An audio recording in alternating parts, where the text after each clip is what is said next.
Welcome to the latest edition of ListenMKE.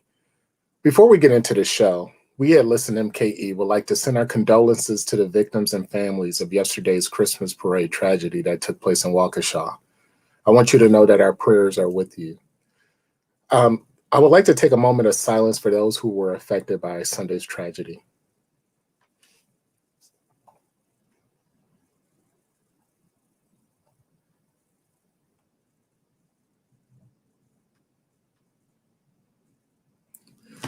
The news of the last several weeks have been tragic. Let me encourage you that if you're stressed mentally, please take time to seek some professional help if you need so, or just talk to someone. There's professionals available to listen to you. Today's Listen MKE will be a discussion on Kenosha and where we are after the Kyle Rittenhouse verdict. On Friday, the jury found an Illinois teen who shot 3 demonstrators, killing 2 during the Kenosha riots, not guilty on all counts. Our panel today will discuss where we are in Kenosha, where we are on race relations following the verdict, and what needs to happen next. Listen MKE is a community engagement project which brings together the Milwaukee Journal Sentinel, WWM 89.7 FM, Milwaukee's NPR, Milwaukee's PBS, and Milwaukee Public Library. I'm James Causey, and I'm a member of the Journal Sentinel's Ideas Lab. I will be your host today. But remember, this is for you as well. So please submit your questions anytime during this broadcast, and our panel will try to answer them for you.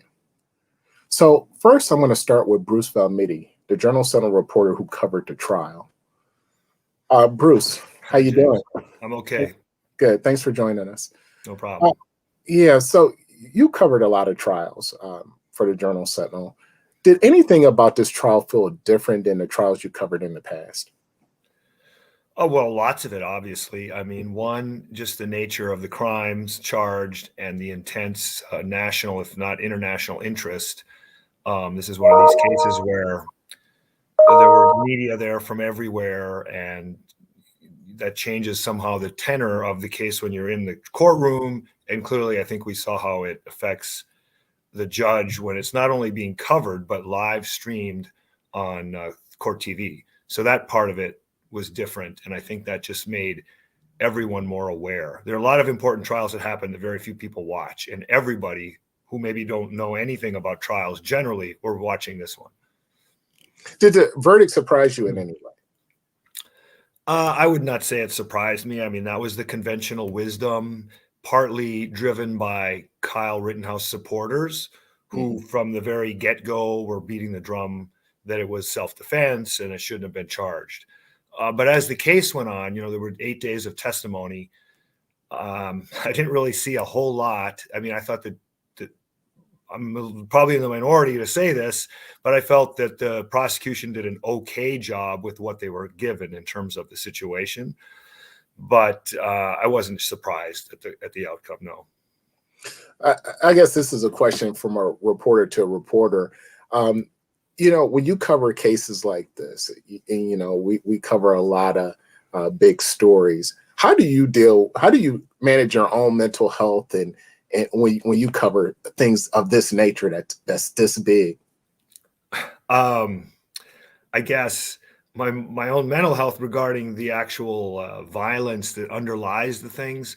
Like you said, I've been doing it a very, very long time, and you kind of get over that part. It's more of watching in a case like this, because of the aforementioned reasons, watching how the whole rest of the world is interpreting it off of little snippets and how everyone's predetermined viewpoints come to the forefront. That's it's hard to take that sometimes. You want to just tell everybody everywhere who's commenting, there's more to the story than you're seeing, but you can't really. You just try to report it as best you can, along with all the other people that are reporting it, and hope that the totality gives the best picture possible. Hey, thanks for joining us, and I'm going to keep you on. I want to go to Dayvin Hallmon, a former Kenosha County Board supervisor. Dayvin, Bruce wasn't surprised by the verdict. Were you surprised in any way? No.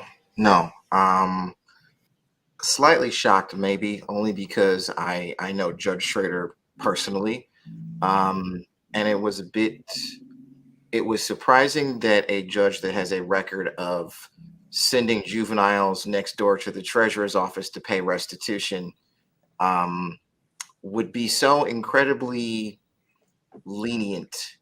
And I use the word lenient politely in this situation. That was surprising. So, a lot of people feel that this verdict was really based on race. Do you feel that way? Why or why not? I think the last time that we had a group of black folks parading around with guns was somewhere in 1960 with the Black Panthers. And there's ample evidence that says that their actions were the start of the modern gun rights movement, and they completely followed the law in terms of what they were doing, entering the state capitol, full well knowing that they could have a loaded weapon as long as it was pointed at the ceiling or at the floor, and it was entirely legal. Contrast that to an out-of-state teenager with an assault rifle who violated his own state's stay-at-home order to come to this one and do what he did. So, yeah, there's definitely some issues there as far as race is concerned. So when we talk about equity, what needs to happen in the court system for there to be equity? What changes would you like to see? I don't know that it necessarily is just the court system. I think as people of color, we have to get comfortable with get comfortable with the idea of being the prosecutor. I want to say it was maybe about 5 or 7 years ago. All of a sudden, we had lots of Black and Latinx folks in colleges funneling into the area of legal studies for the purposes of becoming lawyers, but the vast majority did not want to then go into district attorneys' offices. And I think that's really where it starts in terms of what you charge the person with, how you articulate that argument. Of course, circuit court judges are basically lawyers that have won elections. So it's probably a both and situation. Now, a lot of people may not know this about you, but you lived in Kenosha for quite some time. You moved back to Milwaukee. But when you were in your position, you were pushing for systemic changes in Kenosha. How was that met? First of all, what did you try to push for, and what kind of resistance, if any, did you receive when you tried to push for any kind of systemic change? So I lived in Kenosha from 2004 all the way through September of 2018. Was elected to the Kenosha County Board 2008 through 2018. I want to say it was maybe around 2015, 2016.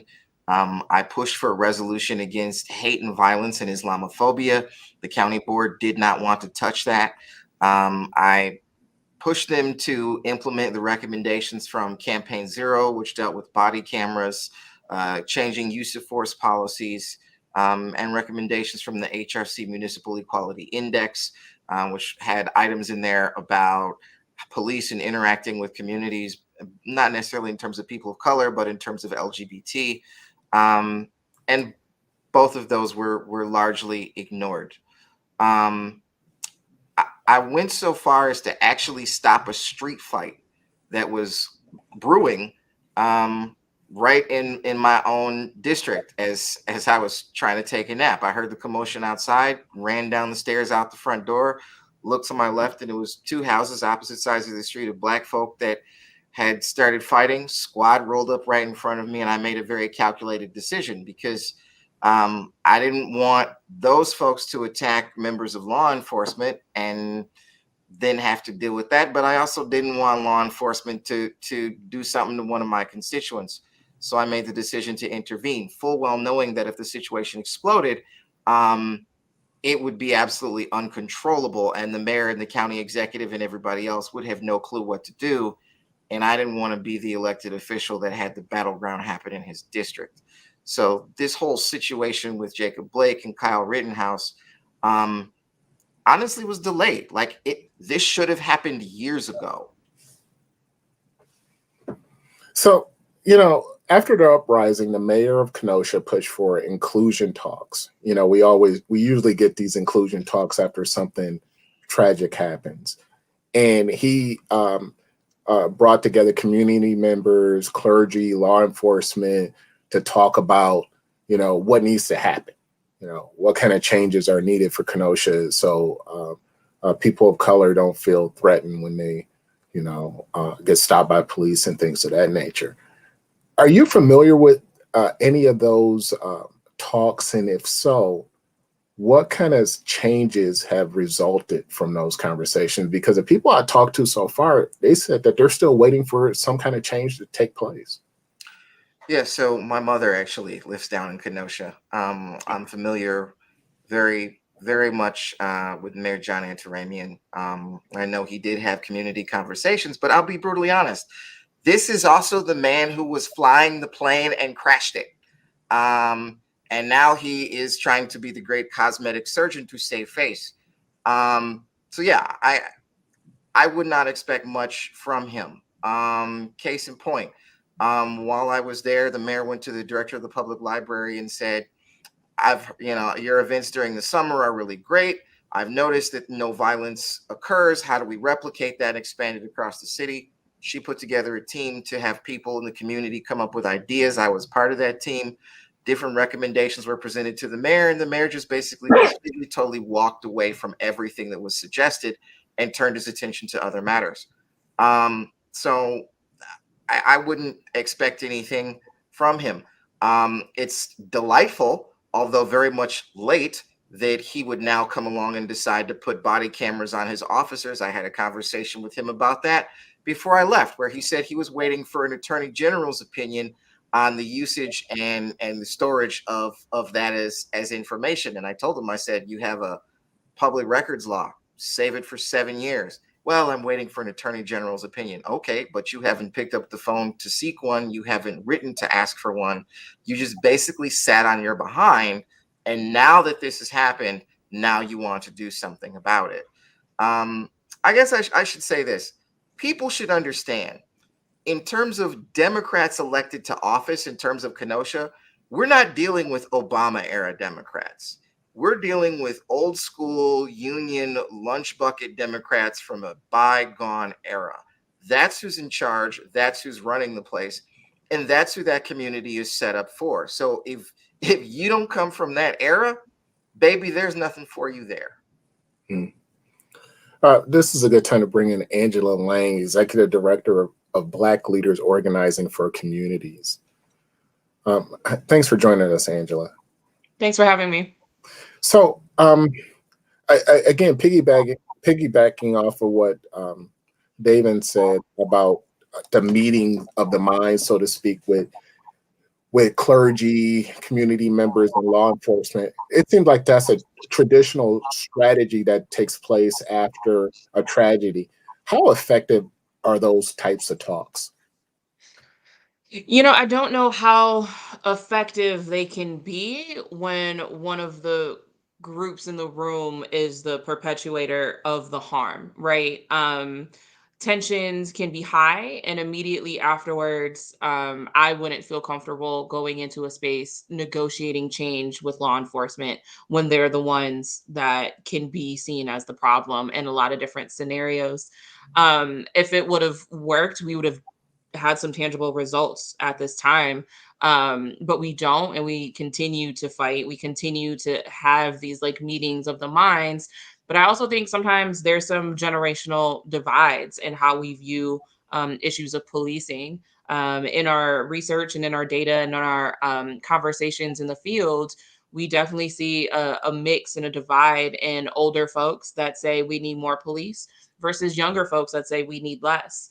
And if we can't even agree on that, I think it's really hard to have meetings of the minds after a tragedy like this happens when everyone has a different theory of change or a different pathway moving forward. So what are tangible results? I mean, what can people expect, or what should we demand is a better question. What should people demand? Is it, if you say you want more police, you're going to have one side that says, no, we don't want more police. If you say you want, you pick it, you're going to always have someone opposing it. So what are the tangible results, and how do we get there? From what we heard, what people want to see is they want to see investments in their community. And I know that there's some tension around divest or defund and let's debate the slogan. And while people are debating the slogan, community is saying that we want to see investments into our communities. We want to see investments into things like mental health and making sure that everyone has access to a living wage. If we want to actually be serious about curbing crime so that police don't feel that they have to respond to every single thing, then we need to be tackling the root causes of crime, making sure people have access to basic things like housing and healthcare and mental health and transportation. These are basic fundamentals to our democracy. And if people's basic needs aren't being met, then I think it's hard to, one, participate and have faith in the system. And two, it's hard to think that there's change that's actually going to happen when you've seen so many times and so many years and so many promises, Obama era type of promises, that people don't even feel that they have hope in trying to make change anymore. There's been so many times I've knocked on doors and our team has knocked on doors. And when we ask what change they want to see, people have already said that they didn't think that any change would happen. So why bother talking about the change that they'll see? But in further conversations, when you peel back those layers, you kind of peel back that cynicism, you hear people have a strong love for their community. You have people imagine what a thriving community looks like, and people don't talk about law enforcement. They talk about making sure that kids have jungle gyms that don't have broken glass or needles on them. And I think that's real tangible change, is really shifting this idea of how do we actually come together as a community, and how do we actually own what we want to see and are able to be autonomous in that. Yeah, I just want to take this time and say this again. This is a Listen MKE. Please submit any questions that you want to have answered by the panel, and we will get to them as soon as we can. Angela, I want to stick with you on this, and I want Bruce Bell maybe to come in on this one as well. At the core of this case, Blacks feel that if Kyle had been Tyrone with a gun, this case would have we would have had a different result. Explain to me why that's the case, Angela, and then I want Bruce to explain how they were able to make this case all about self-defense. Yeah, I mean, you'll see that this coming February will be the 10-year anniversary of Trayvon Martin, right? And I think that was the start of how we view these situations and these instances of murder. And Trayvon was just walking home. He didn't get a chance to defend himself. I think of people like Marissa Alexander in Florida in 2012, who folks may remember, who shot a warning shot in the air after her husband threatened her, threatened to kill her and threatened her life, and had attacked her. And she got 20 years. She ended up getting out in 2017. But here's this Black woman shot, doing a warning shot in the air for self-defense, didn't injure anyone, and she got 20 years. And so I think we've seen in so many cases, there's so many cases that we've seen the disparities. We even see the Ahmaud Arbery case that's going on right now, and there's closing arguments as we speak.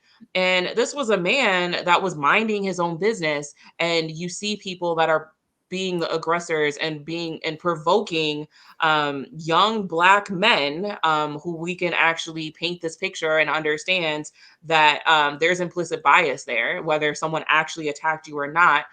Your implicit bias automatically makes that person feel like a threat, and then you get to claim self-defense. And that's not an opportunity that's afforded to people of color, especially Black men in our country. Bruce, like I said, the question is, this was a case, even though it was a case of self-defense, it was also the underlying factor of this case is race. And how was the defense able to make that strong push and keep it as self-defense and keep the racial element out of it? Well, I think because, the racial element was obvious to most people who understood the larger context of what was going on that night in Kenosha. But because the victims, the people who were shot, were also white and Kyle was white, I think that was how people forgot that element. And because, the people who backed him immediately, immediately within a day of incidents when these videos got out there, they like I said earlier, they beat the drum about this self-defense angle from the get-go, and there was really no competing narrative from the other side. The prosecution doesn't often do that. They don't get out and make statements and run a Twitter feed about the case and how they see it. So I think that's where it became self-defense. And again, what Dayvin had said about the community down there, I think that was aimed at sort of that traditional working class, hey, look out for yourself kind of idea. And I think that played well with them. And the defense hired experts and ran mock trials with that little story out there, and confirmed to them that was a narrative that would work with most voters in Kenosha County, that this was a guy just defending his own personal integrity in the light of the Second Amendment. But really, if you read the Second Amendment, it's about militias. It has nothing to do with self-defense. And all the Rittenhouse supporters conflate the two all the time, and did in this case. But really, self-defense is not part of the Second Amendment. It's not part of the Constitution. But right. NRA made it part of the Second Amendment over the years. Right. And so I have another question that I just thought of. So you could, like I said, Bruce, you cover a ton of trials. In this case, the Rittenhouse case, we see that there was only one Black juror. Typically, what do you see when you cover trials, big trials, smaller trials? Is it majority white and just maybe a sprinkle of a Black juror here and there? What do you typically see? Well, of course, that depends on the community you're in. I mean, typically in Milwaukee County, you will get more minorities in the panel for potential jurors. And sometimes you maybe get a majority of the actual jury are minorities. But even in Milwaukee County, that's not always the case. Mm-hmm. And that just goes to the way we have sort of evolved at how to pick jurors. I mean, it's this random sample, supposedly random, from driver's license records. And even in a county like Milwaukee, you can have juries that are pretty much all white. And I think that goes to a lot of other factors about who's got time, who's willing, lots of things. So this question is, and then we're going to go to some questions from the audience. This question is for Dayvin and Angela. Bruce brought up the point that the victims were white that Rittenhouse shot. And I've heard some people of color say that this isn't our fight because the victims were, in fact, white. Explain to the listeners why that really doesn't matter or doesn't matter. I can start. I think this is a very important question, and I'm glad one that you asked. There's something of note of people that are defending Black lives. At the end of the day, Anthony and JoJo were a part of our movement, right? And while they may have been white, they were allies, and they were out there defending our lives and our futures. And I think that's something that needs to be noted.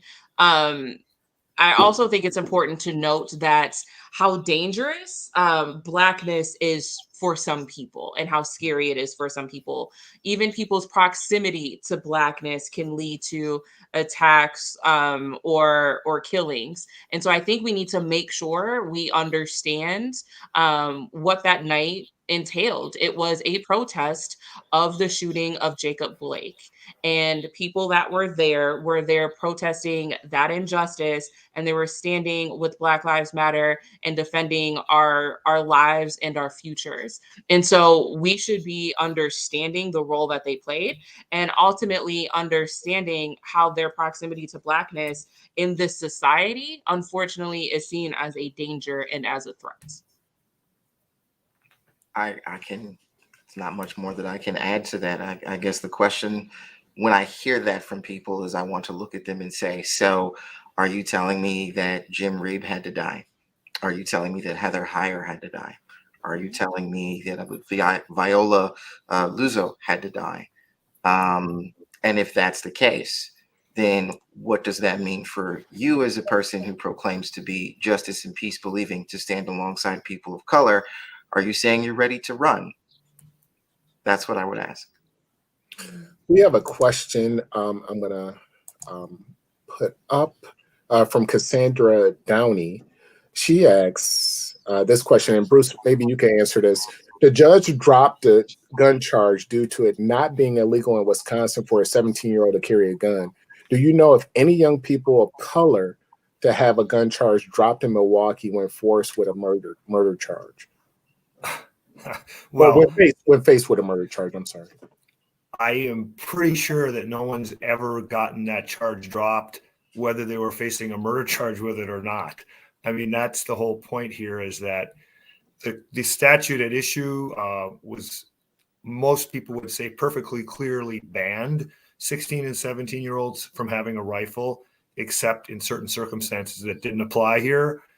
And the judge basically said, well, but it's kind of confusing, and therefore you really don't have enough notice. And it's essentially, the tie goes to the defendant, and I'm throwing it out. But no, I'm sure we've started to try to look for that. I don't think there are any. I'd be surprised if we find any cases in which that same argument was made successfully. Now, it's going to be made successfully probably today in about an hour, when Kyle Rittenhouse's friend, who bought him the rifle, which was a violation of federal law, and then gave him the rifle that night before they went downtown, faces those 2 counts himself of providing a rifle to a minor resulting in death. But it's before the same judge, and I'm guessing that his lawyer is going to say, well, judge, you threw that out against Kyle. You're saying he was legal to have the gun, so my guy can't be charged with him properly giving him the gun. So that might be the second time that the law is going to apply, but that's it. Yeah, that's interesting. Yeah, so another person brings up this question. Dan, I think he's pronounced his name Frund. He said, how about the black male driver over the white kids at the parade yesterday? Which I think what he's referring to is like, we get into this Waukesha case, where the tragedy that happened there. So let me ask you this, Bruce. What do you expect to happen from the case that you're about to cover later on today? I'm expecting the judge will throw out the charges because it's the same judge, and he's not going to be. I think a different judge might not have done that because there's no appellate ruling. There's no real precedent that binds other judges about that interpretation. But this is the same judge, and he just said what his interpretation was on Monday last week. So I'm expecting he'll throw the charges out. Maybe he won't, but that's my expectation. So a person sent me this via Facebook. He said, you can take this, Bruce. The family attorney for Rittenhouse said the next step for Rittenhouse is for him to go to college and become a nurse. Is there any civil recourse to be taken against Rittenhouse? Well, sure. I mean, sure. I would expect all the people who shot him or their families will sue him. Because he's going to wind up with a lot of money one way or the other after this, I'm afraid. Whether they will prevail, I don't know. I mean, that'll be up to a different jury and a different judge and a different burden of proof, obviously, in a civil case. But I would certainly expect that all or some of them will sue him over this, yes. And with the civil case, will the same judge rule over that as well? I don't think so. I think he's currently assigned to hear criminal cases. They do rotate, I guess, in Kenosha, like the judges do here. There's a possibility, but he would have a huge conflict, I'm sure, and they would probably get a different judge to hear it. Thanks a lot. So Dayvin, we often hear that, okay, so this happened. What do we have to do to move forward? Should we pump the brakes a little bit and say, why do we have to move forward so quickly? We just had this tragic event that happened immediately, not too long ago. We just went through the trial. Why do we have to move forward so quickly? How does that help a community to heal? I don't want to step on the toes of Miss Angela, but from my perspective, I don't know that there is a moving forward. I think there is simply a Kenosha that exists. To move forward would mean to be honest about the past history. It would mean to come clean about the fact that Kenosha is a community that took Black folk to the border where Kenosha meets Racine and said, get out.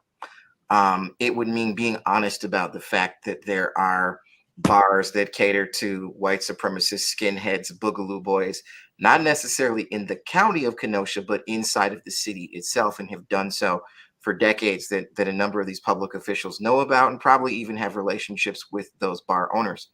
That would be what moving forward looks like. That isn't going to happen. So there is no forward. There is simply running on the treadmill in place. Angela, same question for you. Is it too early to talk about moving forward? I don't know if I disagree with the previous statements. I think, and I've said this on other interviews and just even last night, that in order to move forward, we're going to need to want to. And unfortunately, I don't know if everyone wants to. And Kenosha is smack dab in the middle. I said this in my op-ed about a week ago, that in order to move forward, we need to unequivocally, together, as many people as possible, reject these notions of white vigilante extremism and white supremacy, and the fact that we aren't, and that people are still debating this verdict, goes to show that there is a long way to go, and that there are some people that are defending this child, and I will call him a child. He was 17 when this happened. And so being able to move forward, one, I think we need to do the work as Black people to heal and to lean on each other as community members. That is something that we've been focused on. But to come together and move forward takes all of us. And that means having and acknowledging some very real and tough conversations and situations. And that means that a lot of allies and accomplices need to do the work themselves on educating themselves. And until all of those things happen, you're going to be moving forward only with people that want to move forward. And you're going to be kind of preaching to the choir, so to speak. And that's not what we need. And so it's going to take a while, but it's something that we need to do in conjunction with healing and leaning on our community. But I think and I woke up, feeling a different way each day. And today I'm a little cynical, is that we can't move forward until people actually understand that racism is bad, that white supremacy is bad. And until we understand those basic facts, I don't know how we can move forward. Well, I could tell by some of the comments we received since we've been on that I understand totally what you mean. No, but if we were to move forward, explain to the public what that would look like. What does a community look like that's healed? What does a community look like that where everybody is on the?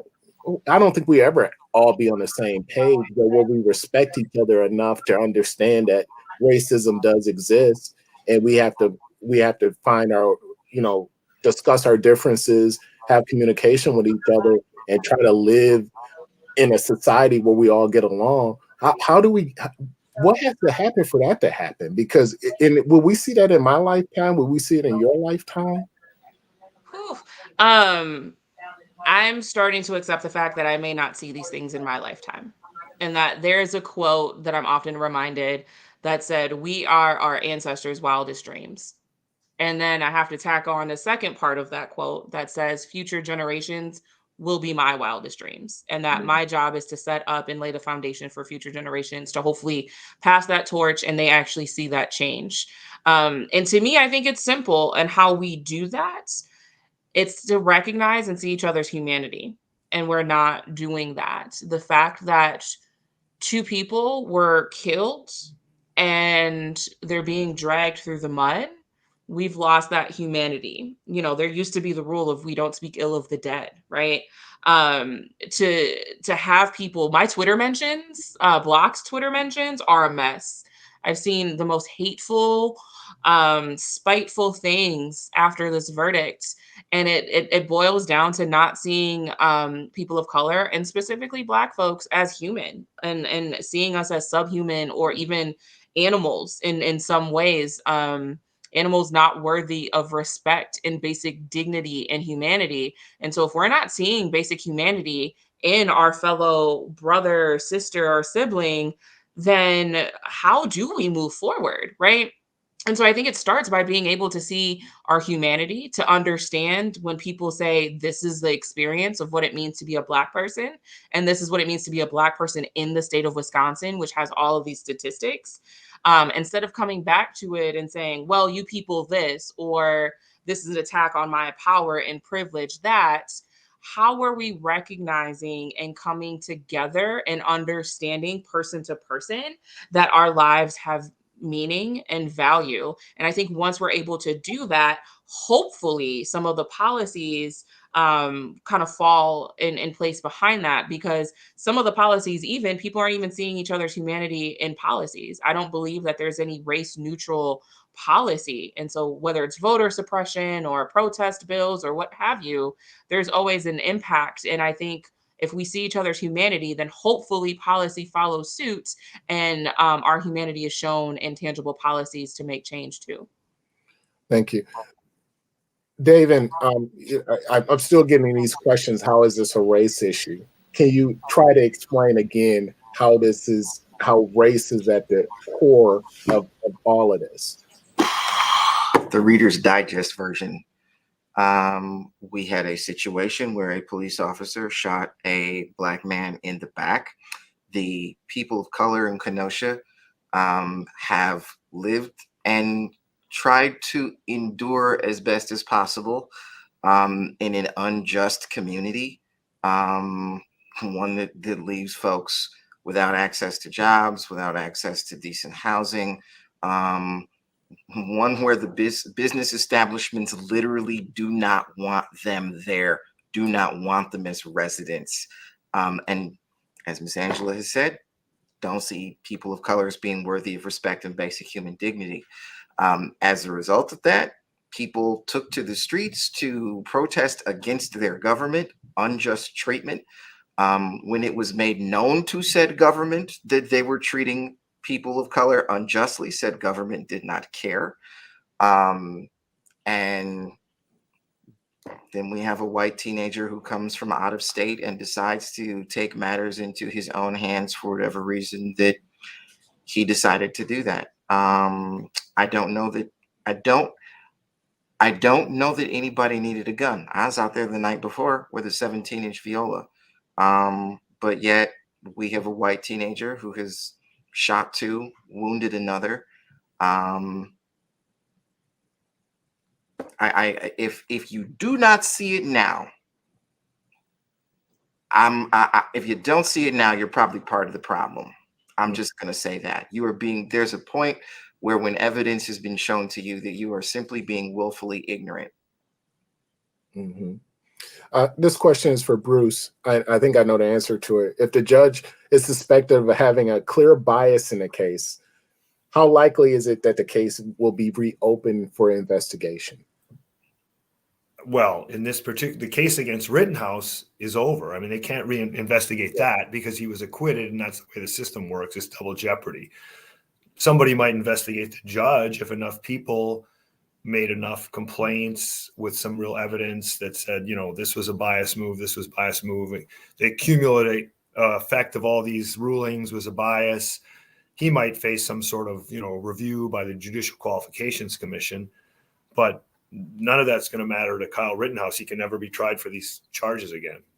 Mm-hmm. Yeah, this is one of those things that will go down in history. And I think a lot of people will use this as a case study to see where we are 5 years from now, 10 years from now. And unfortunately, I hope Angela is not right. I hope we make some progress. But Angela, I sort of feel like you. I just think that with the mentality of some of the people that we live with and live around, I don't see any changes really coming anytime soon, not in my lifetime. And I'm going to give everybody a chance to pose some closing words. I'll start with you, Bruce. What did this case teach us about? What did this case teach us? Well, a couple of things. I just think one thing it taught us is that in a case this big, this important, this so charged with sort of political and social elements, I think they really needed to be more of a jury selection process. Of all the things the judge did that's been criticized, to me, I think the one that was most important was having the jury selection happen in just one day. If you've been following the Arbery case, they spent 2 weeks or longer going through and making sure they were really exploring any inherent biases and feelings and viewpoints and actions by potential jurors that would reveal a bias or a viewpoint.